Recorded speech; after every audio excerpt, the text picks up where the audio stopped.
Uh, yeah, I suppose you can see the slides now, right? Uh, Yes, yeah, yes, yes, so yes. Okay. okay, hello everyone. I'm Zhang Guibin from NUS SCOC, and today I'm very glad to share our recent survey. It's on how agentic RL transforms LLMs into automated agents. Yeah, so this is a survey paper from multiple institutions, including University of Oxford, US, Shanghai AI Laboratory, etc. Yeah.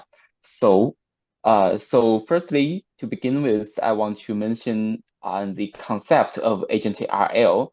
So, actually, the term of agentic RL sounds somewhat peculiar to the traditional RL community because, in their perspective, RL is inherently for agents, and in some audience views, the term that RL for agentic LMs or RL for M agents might be better for this survey.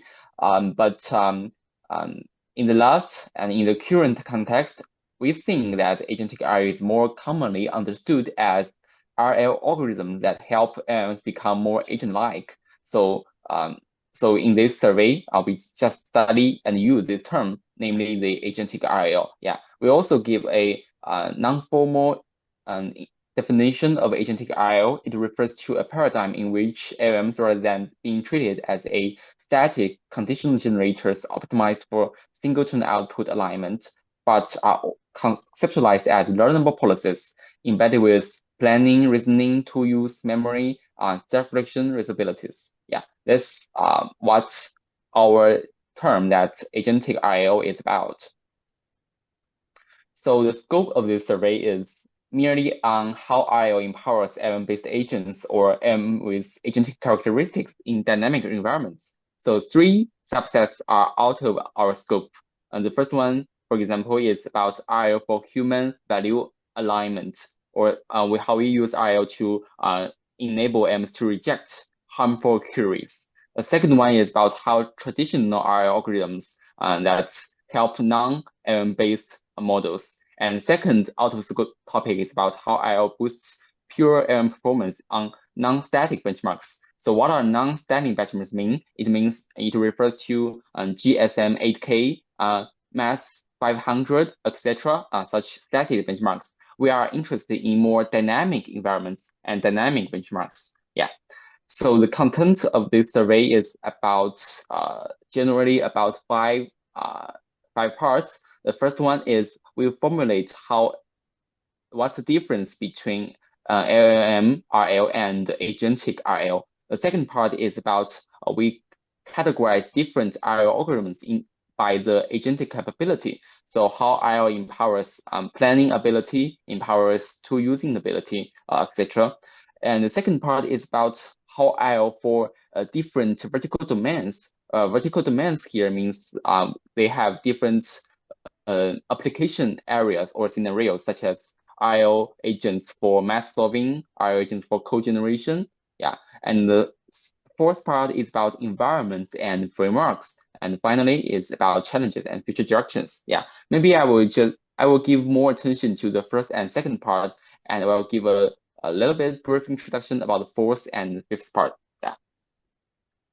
So as regards the first part, from MRL to agentic RL, we believe that there are six distinct aspects that differentiate agentic RL from MRL. The first one is about reward design and transition dynamic, action space, objective RL algorithms, and finally is the environments. Yeah. So this is a brief overview of the six aspects we want to discuss about. So the first one is about the modeling algorithm of MRL and agentic RL. So firstly, I will detail on what PBRFT is about. PBRFT in this context refers to preference-based reinforcement fine-tuning, such as DPO, PPO, and such these traditional algorithms. So the RL training process of PBRFT is formalized as the degenerate MBP defined by the tuple below. So the most critical part is that the t equals 1 here. So what does t equals 1 mean? T refers to the time step. So in this part, it's not a dynamic Markov process. It's just a one-time generation. So the LLM receives the context and generates one output, for example, refusal or acceptance, and that's all. There's no future progress. But for Agentic RL, this is different. The RL training process of Agentic RL is modeled as a partially observable Markov decision process. So here, the agent receives observations from the environment based on the current state, and it will go further and make more actions. That's what we think different the Agentic RL from traditional LMRL or PBRT, because this is a multi-turn process rather than a single turn generation. And the right is an example. For example, the DPO for our RLHF is a relatively simple process. So the user gives the LM and prompt or a query. So please write a story about the frogs, and the policy, namely the LM generates an output, and a reward model or reward mechanism scores this output. Maybe it's a negative example or a positive example, and given the reward, given the binary or continuous reward, the policy is updated. So this is the general pipeline of RLHF. It's a single term scenario, but in the topic or in the agentic RL we study, things are different, because an LLM it receives the start signal and will automatically decide what tools to call and when to end this iteration. So this can be 3 iteration, 4 iteration, all depending on the LM agent itself. So this is a multi-turn setting. Yeah, we think this is a basic difference. Another difference is about the environment. So PBRT, in this context, each episode starts from a single prompt state. Maybe you want to, the user wants the LM to write a story about the frog, or write a story about the table, something else. So the episodic terminates intermittently after the model emits one response. So this is no environment actually. Yeah.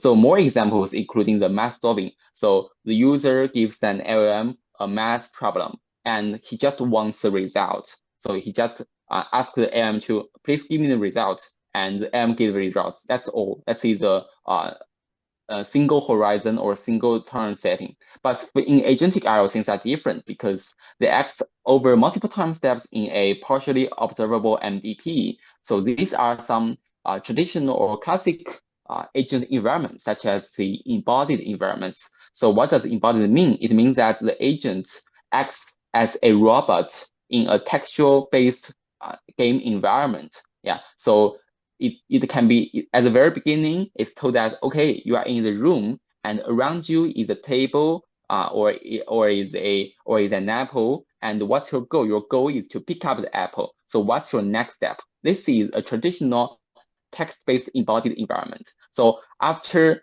the agent takes an action, for example, he decides that I want to take up an apple and eat it. So the environment is changed, because in the next turn, the environment will tell the agent that around you is just a table. The apple is eaten by you. So the action of agents change the environment. And that's a really important characteristic of agentic RL, namely that the environment is dynamic.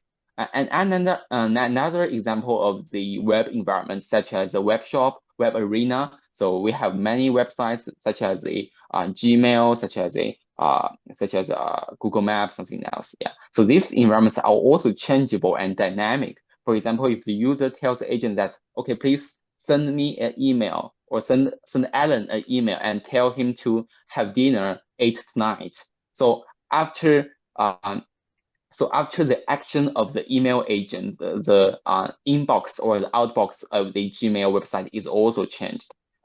Other examples, including the real-world benchmarks like the Gaia or GAIA or the Xbench Deep Research. Yeah, all these are can be concluded as the dynamic environments of agentic RL. Yeah. So the second critical difference is about the action space. So go back to this page. So the action space of traditional MRL is just about natural language. Yeah, basically, for example, so the user wants them to write a story or write a code. So that's just a natural language output.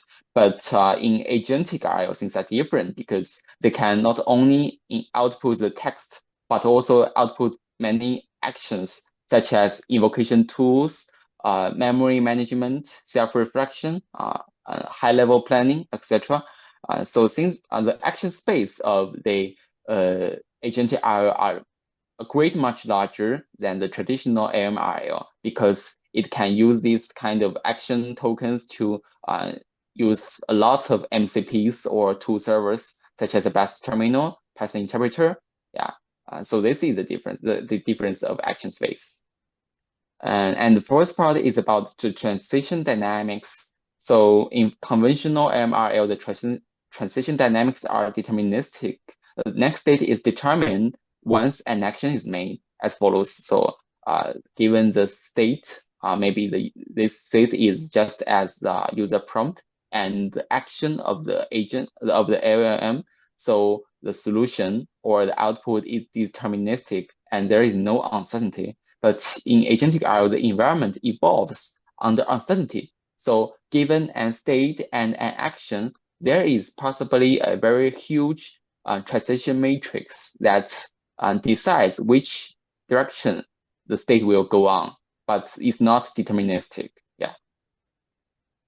And finally, the learning objective is different. So I will maybe go to the R. Yeah, the R algorithms are also a representative of the learning objective. So in traditional MRL, there are many popular algorithms such as the proxy policy optimization and the direct preference optimization.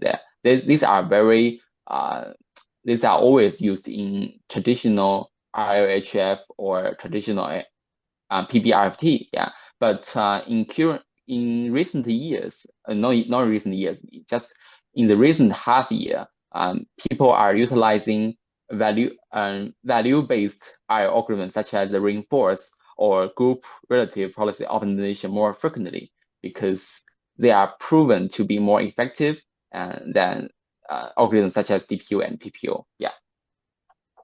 So in this survey, we also outline a very comprehensive table of the popular RL algorithms family. So basically, there are three families. The first one is about PPO. The most classical one is PPO, VAPO, and PSGPO. Yeah, so this is not exhaustive. And also about DPO. DPO also has many variants, such as SynPO, beta DPO, IPO, KTO. Yeah, but the algorithm that we want to study most is on GRPO. Yeah, so the vanilla GRPO, as we all know, is proposed by DeepSeek, and ByteDance proposed the DAPO, namely DAPO. I remember Alibaba or Microsoft Asia proposed GSPO and GMPO. Yeah, there are lots of dozens or maybe hundreds of variants out there. So we cannot outline them all in one table or in one slide, but yeah, this is just a demonstration of the resources.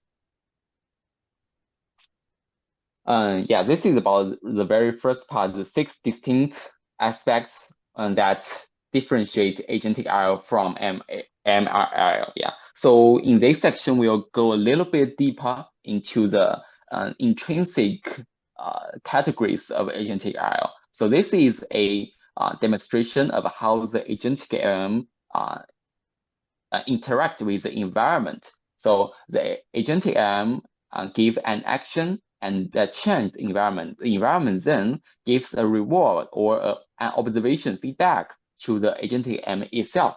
So the environment can be very diverse, including the web environments, vision, robotic environments, GUI, etc. Yeah, so this can be highly diverse. There are many benchmarks out there. Yeah, but the agentic LM, we study it from the 6 aspects and the 6 parts, namely the reasoning, planning, memory, perception tool use, and finally the self-improvement. Yeah, so this definition is a little bit related to the traditional definition of LLM agents by Lilian Wen. In his blog, he wrote that agent equals LLM plus tool plus memory plus planning and finally plus action. In our setting, we change a little bit, but generally the similar. We argue that an LLM agent or an agentic LLM equals the LLM backbone itself plus its reasoning ability, planning ability, memory management, perception, and tool use, and finally the self-improvement ability. Yeah, this is our new definition in this survey, and we want to study how agentic RL empowers these capabilities from these 6 aspects.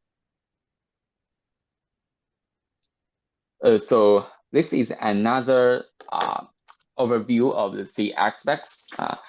And it gives a little bit overview of the subsections. For example, we think in reasoning, it can be categorized into 2 types, such as the RL-based test game scaling and RL internalized non-thinking.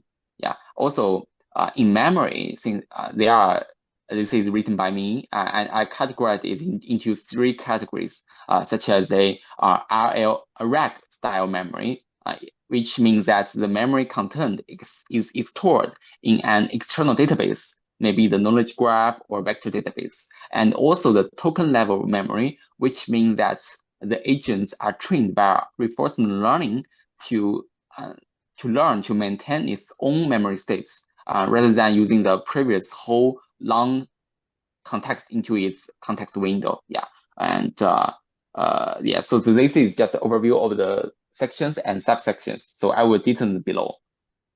The first subsection is about the agent planning. Namely, we want to study how RL empowers agent planning ability. Yeah, so this topic can be generally categorized into 2 subsections. The first one is about using reinforcement learning as an external guidance. So what does external guidance mean? It means that the LLM itself remains untrained or its parameters are fixed. Yeah, but we can use some traditional RL algorithms to guide its training process. So this is mostly like a tree of thought process. So given a problem, maybe a code generation problem or math solving problem, and the agent begins with an empty thought, and it will move forward to different thinking states. So in this state, the problem is not solved directly. It just go into the maybe an intermediate state of the reasoning process. So if we go to this state, we want to decide which state is better or which state can better lead to the final finally the right answer. Yeah, we want to explore this. So traditional methods like the Monte Carlo tree search or the maybe the evolution algorithms can all be leveraged in this setting. So maybe we can use MCTS to decide which node is better or which node has higher potential, and we just select this node, select this reasoning state, and explore it further. So this is a traditional RLS external guidance scenario where the M itself remain untrained or fixed, but we use an external RL algorithm to guide its reasoning process. Yeah, that's basically the setting. But in another setting, we call it as the RL as an internal driver. So in this setting, we want the LLM agent to do the planning itself. So what does do the planning itself mean? It means that this is a demonstration from the paper from Tencent. It's just published in August, I remember. Yeah. So basically, firstly, let me recall that the traditional workflow of the React agents from Yao Shengyu. So the traditional React agents are following the below pipeline. So the environment gives it an observation and a task. So it takes the first action, and environment gives another observation, and the second, it takes it chooses the second action, and the environment gives this second observation. So this is generally the React pipeline of traditional LM agents, right? But so the very direct flaw of this paradigm is that the agent lacks the ability of long horizon planning. So it just gives an observation and do another action, but it does not explicitly maintain maybe a to-do list or a planning notebook, something like that. So in many works, the researchers utilize RL as to directly modify the agent's parameters so as to enable them to do a better planning. For example, they want to train the agent to explicitly maintain a notebook or a to-do list when they are doing different works. Yeah, so this difference from the previous category where RL is an internal driver of the planning ability. This is about RL for agent planning. Yeah. So also we have RL for tool use, and this is specifically more popular. Yeah.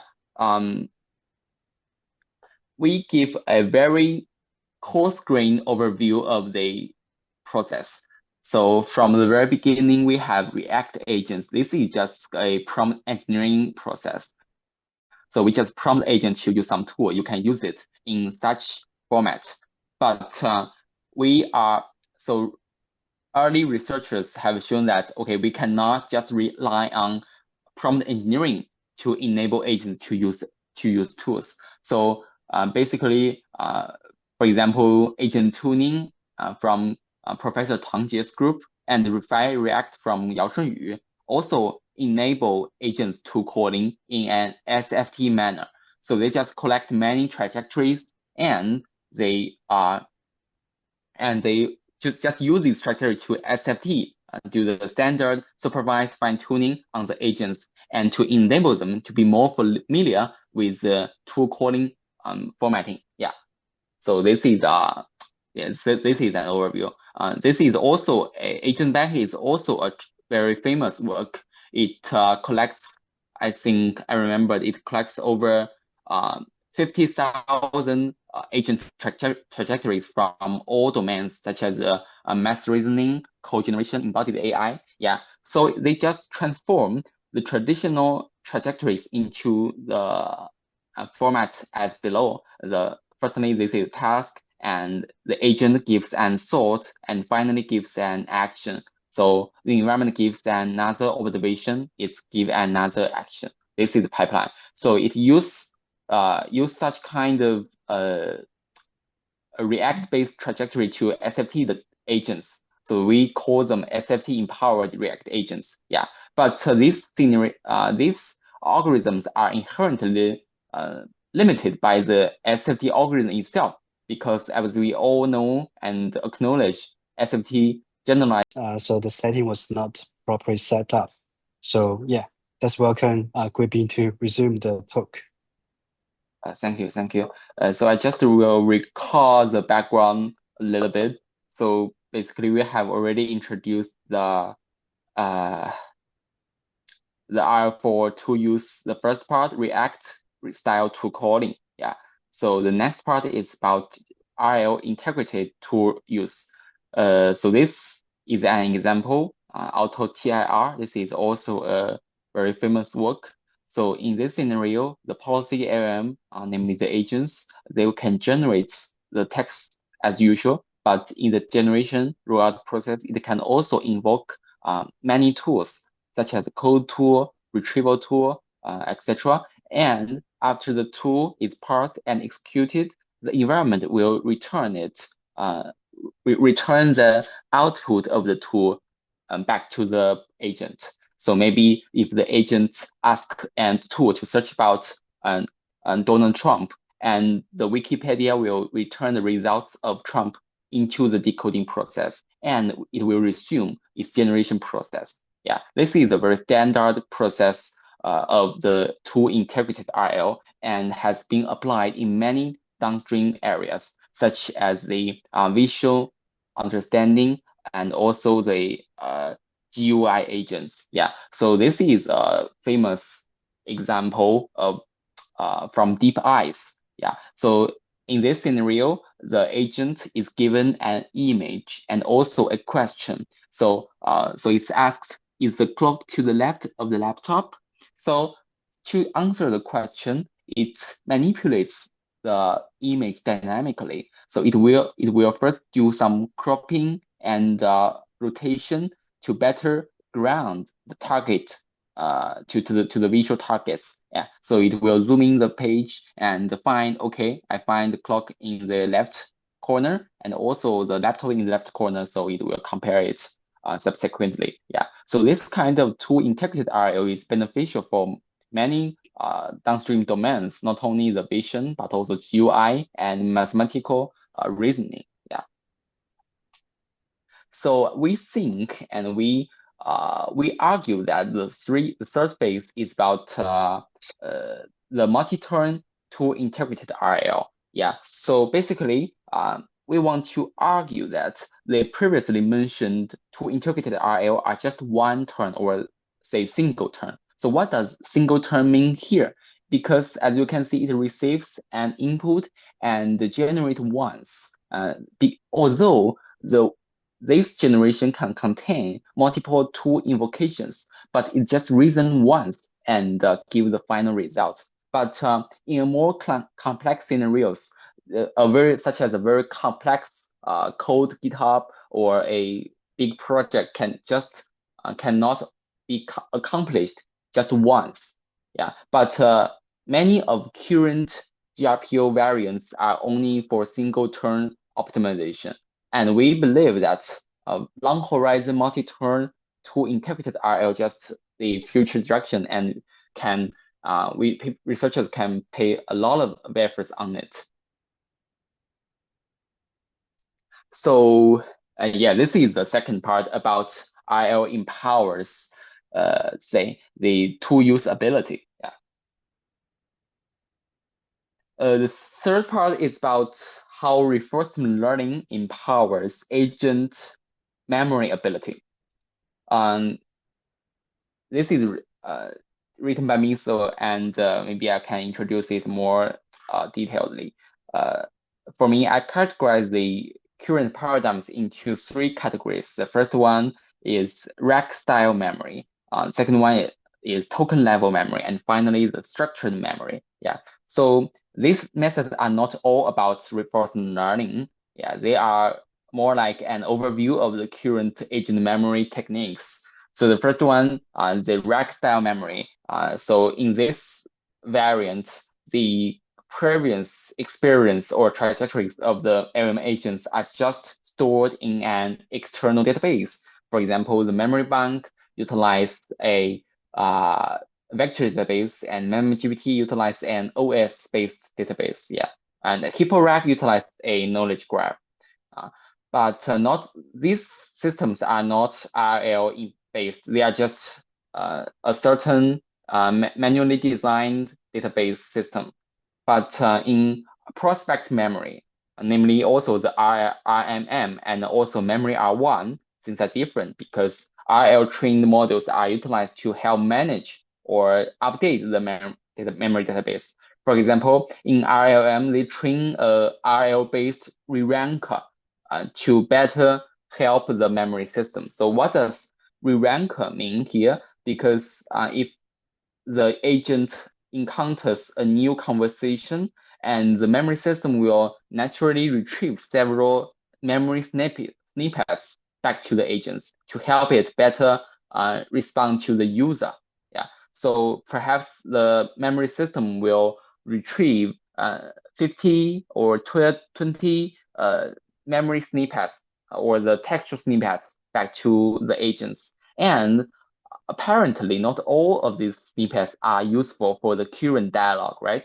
So they train a RL-based snippet, RL-based controller or re-ranker to rank the relevance of these memory snippets. So maybe it will judge that, okay, this snippet is more relevant to the current dialogue, but this one is less relevant. Yeah. So this is what they are for. This is just so in this scenario, RL is just merely a very tiny module in this whole gorgeous memory system. But in another paper, this is published, no, this is on arXiv for August, I remembered. So it's called memory R1.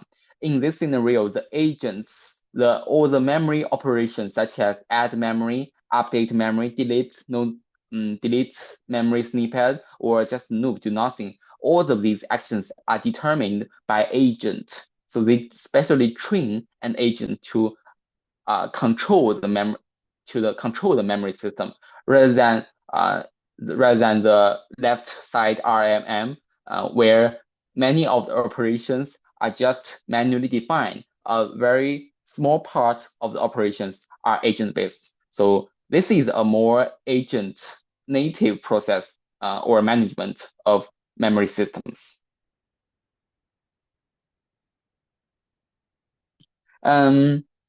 Yeah, so this is about, I think that's all about rack style memory.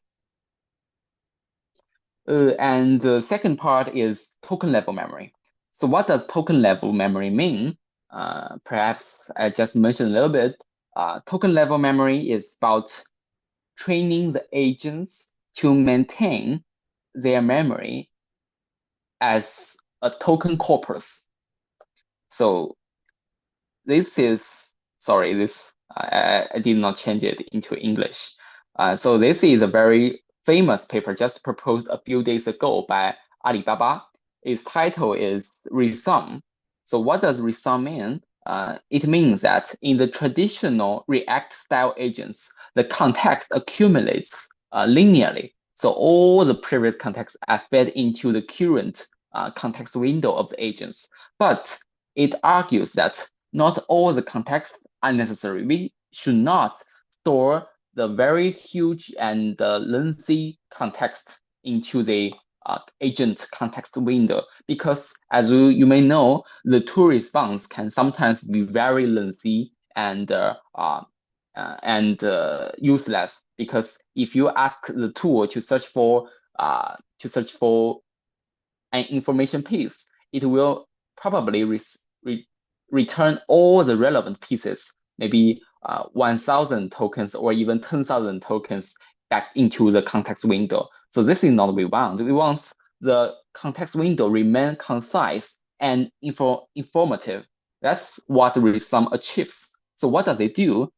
Basically, for every environment agent interaction, after this interaction, it utilizes a summary tool to condense the current interaction. So maybe, for example, if the tool response is very huge, very long, it will not return all this textual information back to the context window. It will just take the most critical part into the context window to be stored, and all the other information is discarded. Yeah, I think this is a very valuable design for current agents, because it's elegantly and efficiently solves the long context problem of many agents. Yeah, but I think this is just a start. I think this ability will become very natural, become inherently embedded in the subsequent agents. Yeah, and I think this is very important work.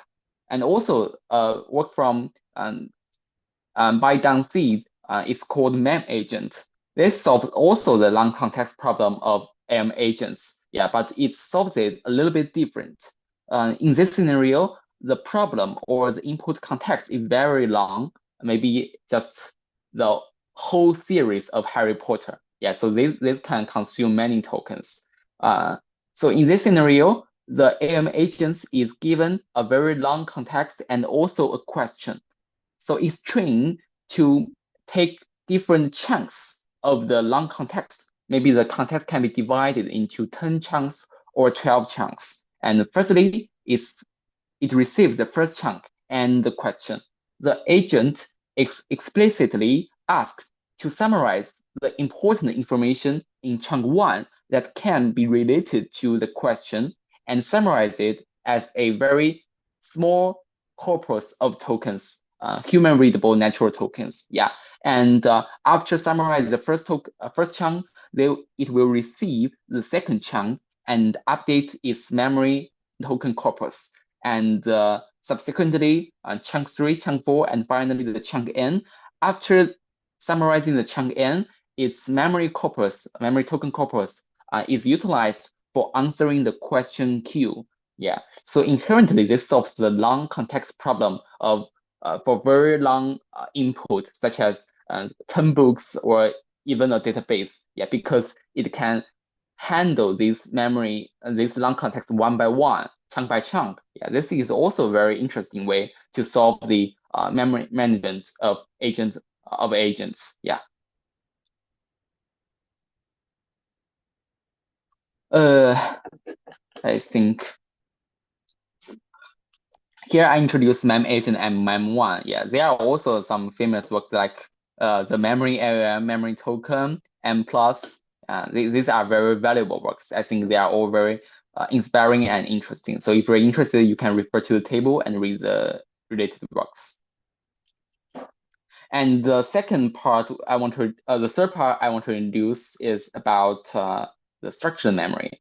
So currently, there are barely works on utilizing RL for managing structured memory. So what does structured memory mean? It refers to perhaps the knowledge graph or the hierarchical graph, something like that. It's not just a vector database. It's just not textual corpus.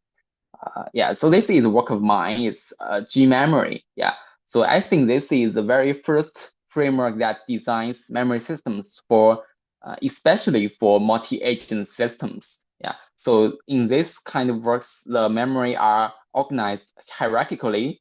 For example, the query hierarchy, the insight hierarchy, and the interaction hierarchy. Yeah, so the memory are organized in these multi-layer ways. I will not dive into it directly in this slide because it's not IO based. It's just a manually designed memory system. But I just want to introduce that there are a lot of structured memory system here, and it's still say manually designed. It's not IO powered agents or managed in an agentic way. So I think there can be a lot of future works in this area, namely how we can train agents to manage structured memory database. Yeah, I think that's a very promising direction.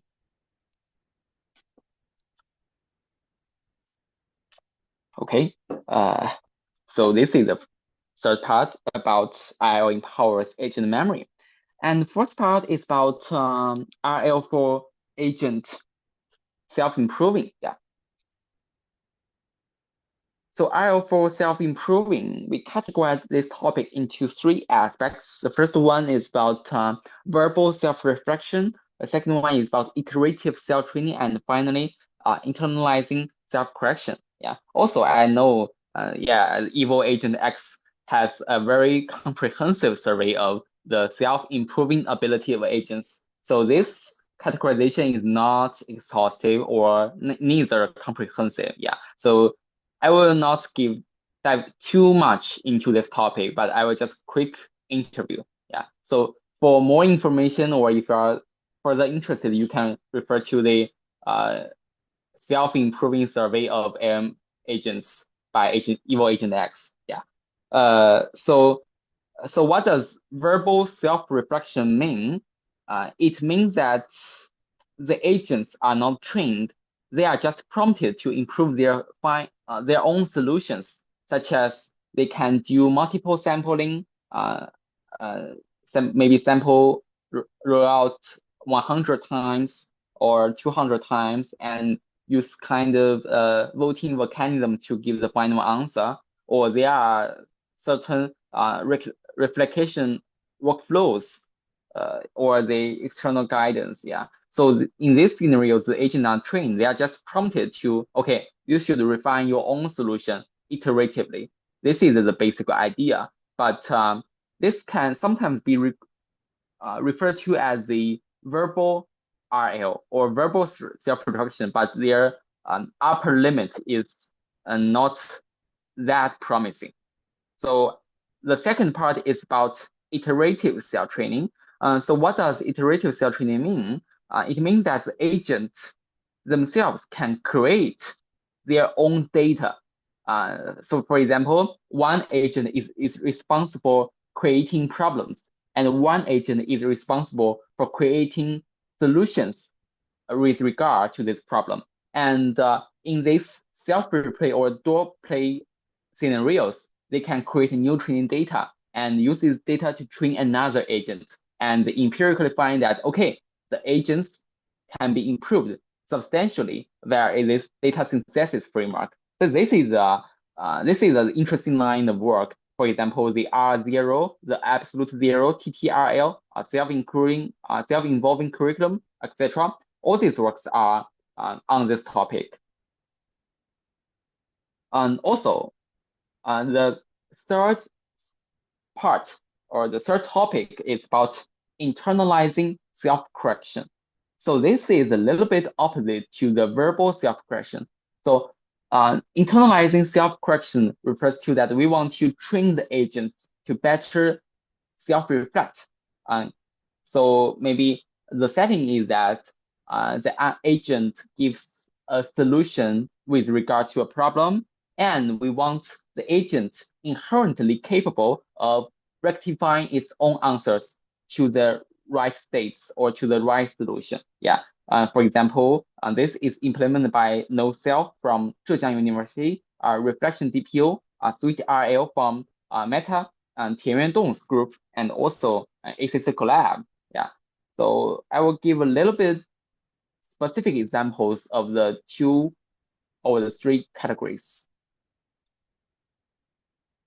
So ACC Collab is, is about internalizing self-correction. So what does it do? Basically, it utilizes a two-agent, multi-agent system. So one is the actor, another is a critic. The actor gives a solution with regard to a problem, and the critic criticizes its solution. So it will point out which side is wrong, what aspect should we improve, and all these actors and critics are jointly trained.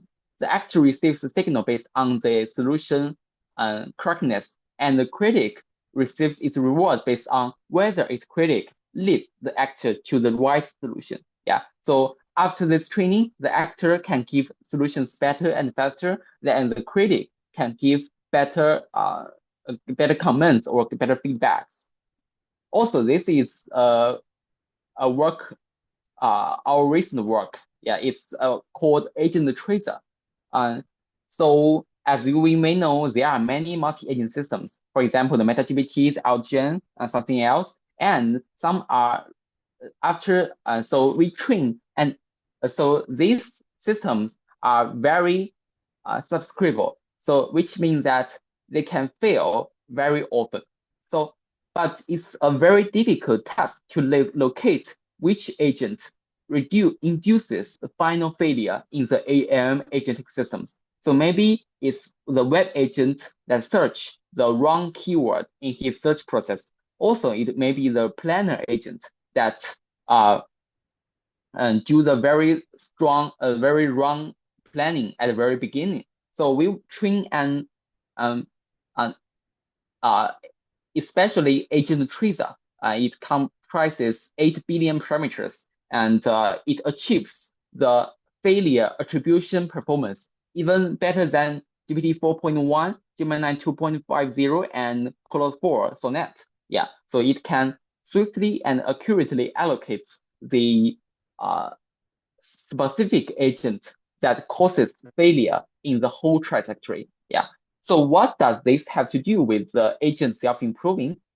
Actually, the trained agent tracer can provide very accurate and actionable feedback on the AM agent systems. So for example, we test OWL framework on GAIA data. So in the very beginning, it achieves the accuracy of just 50.3, right? But we use the agent tracer model to reflect on the failure trajectory, and you ask it to give a feedback, and the feedback is fed back to the OWL frameworks. And after this iterative refinement, we find that this can cause performance improvement to the original framework by 5 to up to 15 points So this demonstrates that such a critic model can substantially improve the performance of agentic systems or also the single agents. Yeah, I think this is a very important characteristic. And also the absolute zero, which creates data iteratively, and also the Maple RL. Yeah. And okay, this is the fifth part. The fifth part is about the reasoning and perception. We in the original survey we did not elaborate on these topics exhaustively because there are many dedicated surveys on the LM reasoning RL or also the LM perception. Yeah. So for reasoning, we did categorize the reasoning process or reasoning ability of LMs into two aspects. The first one is about fast reasoning and also the slow reasoning. Yeah, fast reasoning is analogous to the system one cognition. It's about quick, intuitive, and pattern-driven reasoning. And slow reasoning directly responds to OpenAI O1, O3 DPR1, which internalize the long thinking ability within the model parameters. Yeah, and with regard to the perception ability, there are many modalities that R can help with, such as the image, the videos, audio. Yeah, the video topic includes video R1, tiny lava video R1. Yeah, these all works are all about how RL empower AMs to perceive more modalities when solving the problems.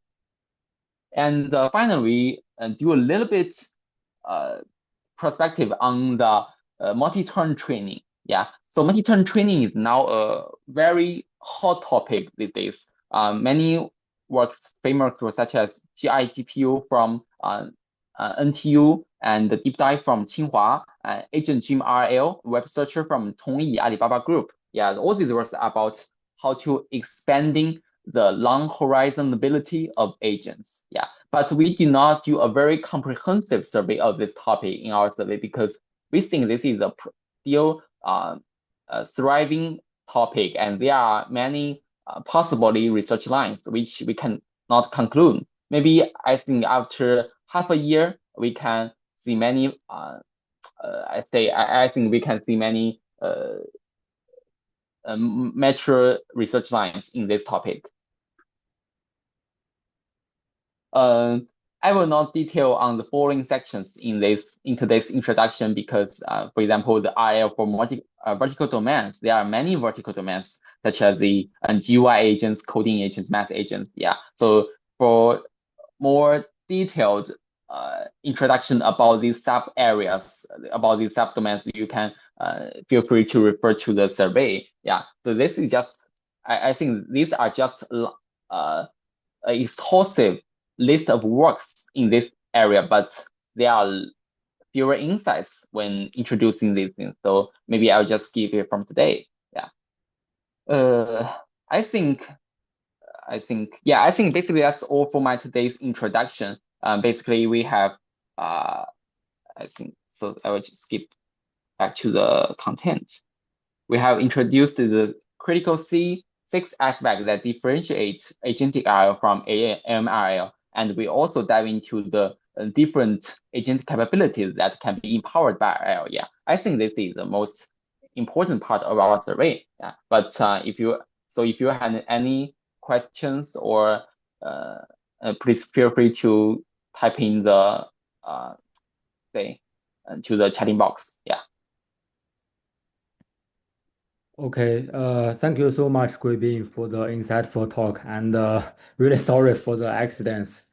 So we have learned a lot about the agentic reinforcement learning and how they can push the large language model beyond static text generation into becoming true autonomous agents capable of reasoning, acting, evolving. So before we wrap up, we can take a few more minutes for the audience to ask questions. And Guibin, if you don't mind, maybe you can share the link to your survey in the chat so that all the audience can directly, or maybe I can share for you. 1 second. Okay, thank you. I will send the link to a survey so that all the audience can directly access.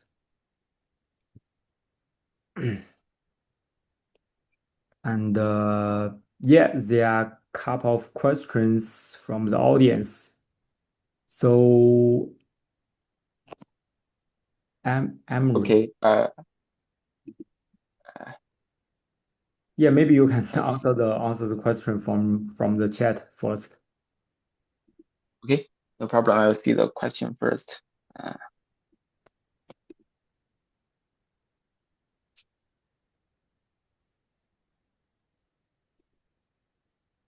So, okay. GEPA outperform GRPO in niche specialized tasks. Okay.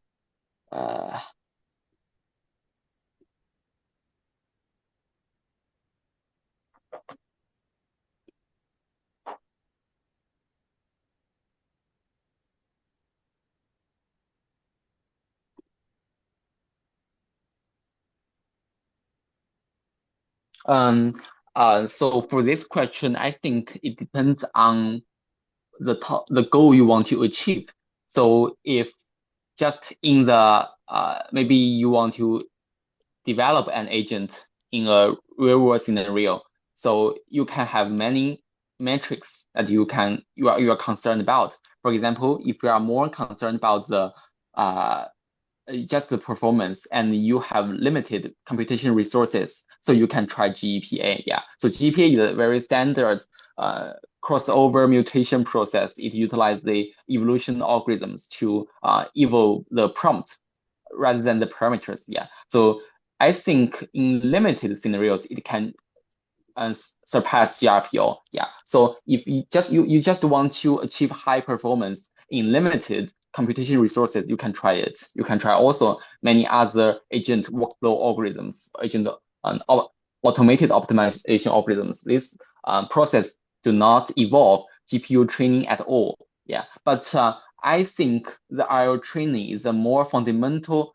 way to improve the general ability of AM agents. So in certain vertical domains, maybe prompt optimization can surpass GRPO, but I think this only supplies that the data for GRPO are not ready. You did not utilize sufficient data to train the agent AM backbone.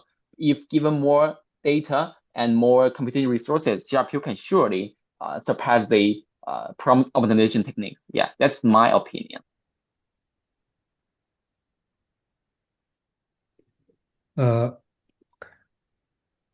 Okay, so what is the difference between calling tools during reasoning and the loop mechanism in the React framework? Why does calling tools during reasoning achieve better performance? I think actually sensibly speaking, there is no such conclusion that calling tools during reasoning can achieve better performance. Yeah, there is no such conclusion. So I know that the majority of works today are utilizing the tool-integrated paradigm. So which is what you said, the calling tools during reasoning. Yeah. But actually, the React style tool calling can also be trained via GRPO. This is for sure, and many people can do that. Which means that you can also utilizing the GRPO algorithm to train React-based agents. So in such scenarios, the agent can also do the receive observation, take an action, receive output, take another action. Yeah, you can also do that. For me, I did not see any empirical studies or comparative papers that compare if we train agents with tool-integrated GRPO or React-based GRPO. I did not see such comparisons. But I think the tool-integrated GRPO are not always the right answer. Yeah, because React has its own benefits, such as the context management or or the KV cache condensation. Yeah, I think there is a not definite answer to the question. Okay, I think that you also have Yeah, questions. yeah. Thanks, Guibin. This is very great talk and really insightful survey paper. I really want to dig into the survey, even I haven't. So I have a question. I really like the formulation of the AI agent, right? LLM agent. You formulate as like planning, reasoning, blah blah blah. Plus, you have additional like two like terms, which is the perception and self-improve, right? This is quite aligned with like our framework, EvoAgentX, right? We also want to interact with the environment and we want to improve the like AI agents. So my understanding there are two routes in terms of like self-improving. One is we probably only update the memory or prompt or etc. without any like tuning of the parameters. Well, what you are talking is another route, which is we will use the reinforcement learning to like change the parameters of the underlying LLMs. What like can what be the future in like in the AI agents, or which scenario is suitable for using which kind of techniques? Okay, okay, thank you. So I get the question. Uh, for me, I think they are not conflicting. Yeah. So basically, I think the research paradigm in the current community is that the huge giant AI component companies develop very huge agent models. Yeah. So Yeah, these agent models nowadays can contain intrinsic agent capabilities such as tool calling. Yeah, we have seen it in yeah, many recent models like Kimi K2 or Meituan, Longcat or yeah, ChatGLM. Yeah, these models. But I think even though that the giant companies have developed very huge and these models are not affordable or trainable by university labs or just open source communities, but they can also be enhanced by the prompt-based or memory-based evolution algorithms. Yeah, so for example, even if Gemini 2.5 or even the K2 is very powerful, they can call tools themselves, but they are a model, right? They basically they do not have they are not equipped with a memory external memory database, and they cannot involve the agent workflows themselves. Yeah, so this is, I think, what's valuable for prompt-based or memory-based agent evolution algorithms. Yeah, so I think they are not conflicting. Even if the models are already very strong, they're very powerful, they are still very, I think there are promising rooms for the agent workflow algorithms. Yeah. yeah. I have additional one question. Thank you very much for the previous one. So it seems in your table you list like most of recent papers are using GRPO. And is there like scenario preference in terms of these like reward functions? Or it's just because the you mentioned in the previous like people they ask it's about the efficiency, right? But in terms of scenario, is there any preference in terms of these reward functions? Uh, so what I did not So quite I get mean, it. So you mean yeah. So I mean, so GRPO is I think the previous like audience mentioned why GRPO is like better than the others, right? You mentioned the efficiency issue is one of the like key consideration, but is there any scenarios in which scenario we should use GRPO, or in which scenarios we need use some other reinforced learning reward functions? Yeah, so I think the reason that everyone is using GRPO nowadays because it gives very direct reward related to the outcome performance. Yeah, so I Yeah, think this is the main benefit of GRPO. Yeah, but I think there are also surely many domains that we should use reward models or other external reward functions. Yeah, for example, they and so basically, for the domains without absolute or ground truth answers, for example, if you want it to write a deep research report or you want to write a story, you cannot have just a 0, 1 binary evaluation score of these outcome reports or stories. Yeah. So what people typically do nowadays is to maybe give a overall checklist about the novelty, simplicity, preciousness of the story. Yeah. So this I think is precisely a reward model. It's not a directly accessible reward. It's also obtained by utilizing other models or other say functions to obtain such values. Yeah. So I think the trend is very obvious nowadays. If you have ground truth label, you can just use it to train, to use GRPO to train. But if you do not have these labels, you can use some other alternatives to obtain the rewards. Yeah, I think this people basically do nowadays. Yeah, that makes sense. Thank you very much. Okay. I So think next question is Jingyuan Riz. Do you want to? Yep. Okay. Yep. And thank you, Guibin, for the talk. I think the talk is very comprehensive. It provides a very comprehensive review of the reinforcement learning algorithms. But I was kind of wondering whether these reinforcement learning algorithms would hinder the performance of LLM on other tasks. Like for example, if you specifically use reinforcement learning to train an LLM for tool calling, would that LLM the performance of that fine-tuned LLM be worse on other tasks other than yeah, tasks? I know. Thank you, Jimmy. Yeah, actually, there are a lot of study, a few studies recent days that study that focuses on the generalization of reinforcement learning algorithms, which means that the agents trained on one domain will not whether it will lose its performance on another previously domain. Yeah. So you can just search Google by cross-domain RL LM. Yeah. So there are a lot of papers nowadays. So basically, the finding is that GRPO generalizes very well. So even if you train an agent with math data, and it can improve its performance on coding or embodied scenarios. Yeah.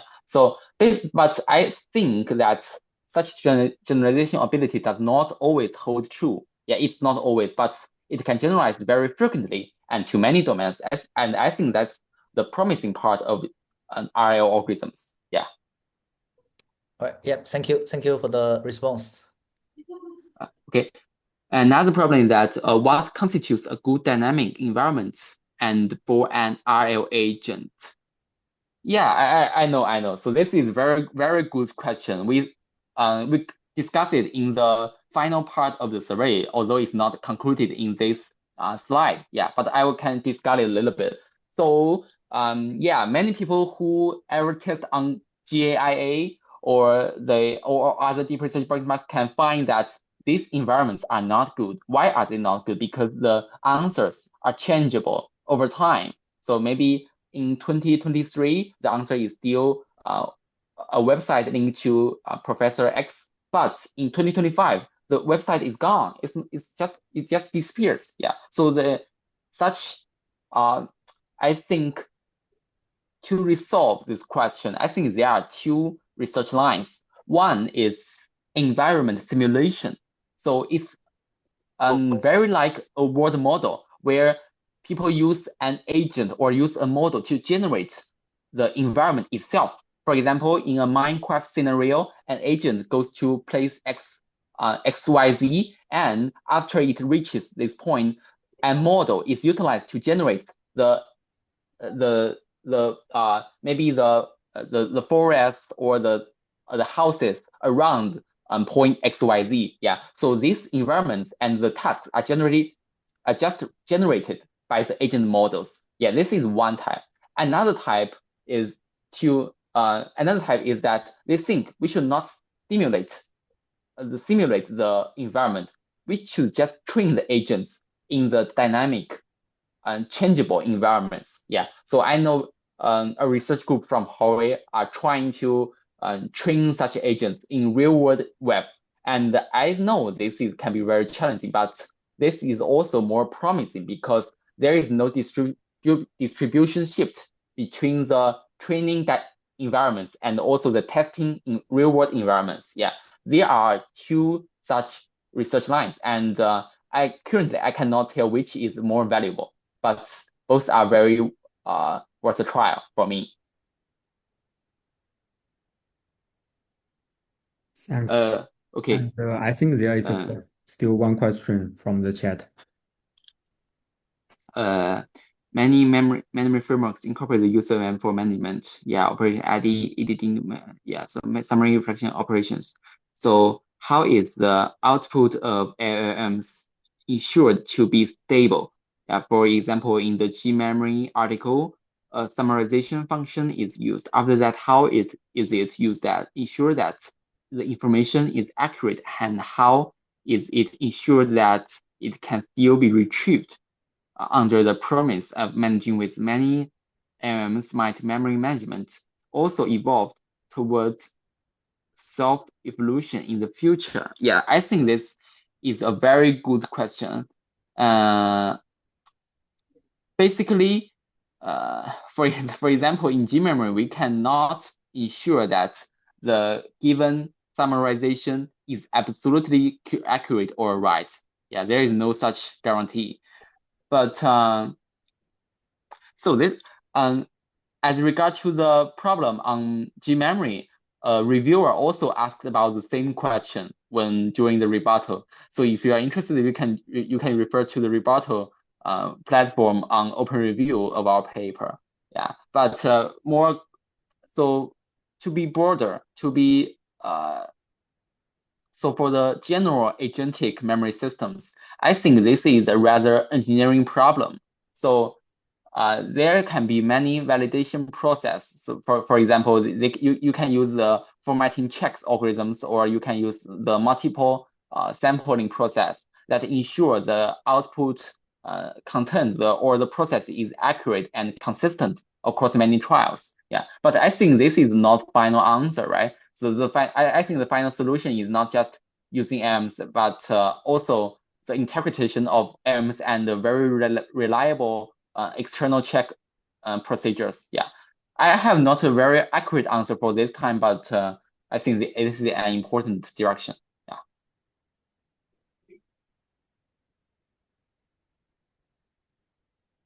Yeah. The project about Huawei, they have not published yet, but you can. But I remember that Alibaba Tongyi has maybe the agent founder. Yeah, so this is from Tongyi Lab. This is also related to the dynamic environment training, how to scale the environment, and you can refer to this paper if you're interested. Okay, so thanks for answering all the questions, Guibin. Do you have any other questions from the audience? Okay, maybe I'm going to ask the final questions. So I was wondering that one of your slides shows that the reinforcement learning can work as the internal driver for planning. I'm wondering, how do you ensure that the plans optimized by the reinforcement learning are both efficient and interpretable? Because I know if you optimize the prompt or something, then you can directly check the output. For the planning, how do you measure the success for reinforcement learning? Okay. So actually, the training pipeline is very straightforward. So basically, you can collect many data. The data pairs is like a tuple. The first element in this tuple is the input question, and the second element in the tuple is the given planning. The planning includes many subtasks. So this type of data pairs can be annotated very easily. So you can just use the fixed agent to do the tasks one by one according to the plans, and you can receive a reward whether this plan leads to success or failure. So you can annotate a successful score to this plan, and you have positive examples and negative examples. So you can use GRPO or DPO to train this planning ability. Yeah. So this is what people do. So there is a very relevant work is about OWL from Camel. Yeah. In their work, they train especially planning agent, which is responsible for give a bullet points to-do list when a new question arrives. Yeah. So when they training the agent for the planning, do they also optimize the parameters of the backbone LLM or just some prompt or the optimization is on the parameters. They use DPO2 or GRPO to train the agents. Yeah. okay. Thanks for the answer.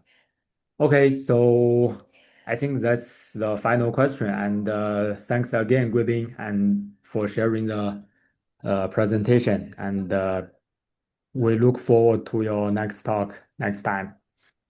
Okay, Thank you. bye. Thank you, Guibin.